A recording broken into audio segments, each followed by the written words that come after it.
ગુજરાતની શાળાઓમાં શનિવારે બેગલેસ ડેનો અમલ કરવામાં આવ્યો હતો। પ્રાથમિક શાળાના વિદ્યાર્થીઓને શુક્રવારે જ દફતર લઈને નહીં આવવાની સૂચના આપવામાં આવી હતી।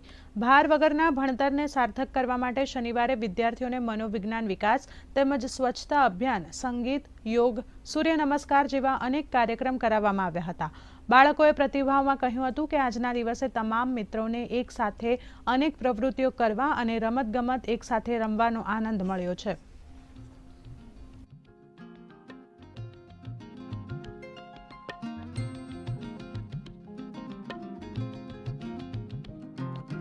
ગુજરાત સરકાર શિક્ષણ વિભાગનો કાયમ માટે પ્રયત્ન રહ્યો છે કે બાળકોનું ભણતર ભાર વિનાનું બને અને એમાં આજે શનિવાર એટલે બેગલેસ ડે જે નવતર પ્રયોગ રૂપે ચાલુ થઈ રહ્યું છે, જેના કારણે આજે શાળામાં બાળકો બેગ લીધા વગર આવ્યા છે। આજે તમામ બાળકો સાથે યોગા, કસરતો, સ્વચ્છતા અભિયાન અને અન્ય બીજી રમતગમતની પ્રવૃત્તિઓ કરવાના છે।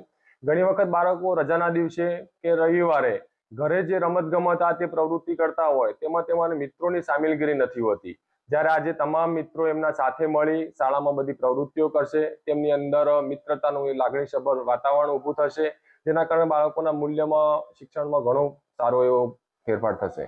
આજે અમે લોકો સ્વચ્છતા અભિયાન વિશે જાણવાના છીએ, આરોગ્ય વિશે જાણવાના છીએ અને જેવી સફાઈ અમે ઘરે રાખીએ છીએ એવી જ શાળામાં રાખતા શીખવાના છીએ અને અમે આજે યોગ પણ કરવાના છીએ, રમત ગમત પણ કરવાના છીએ।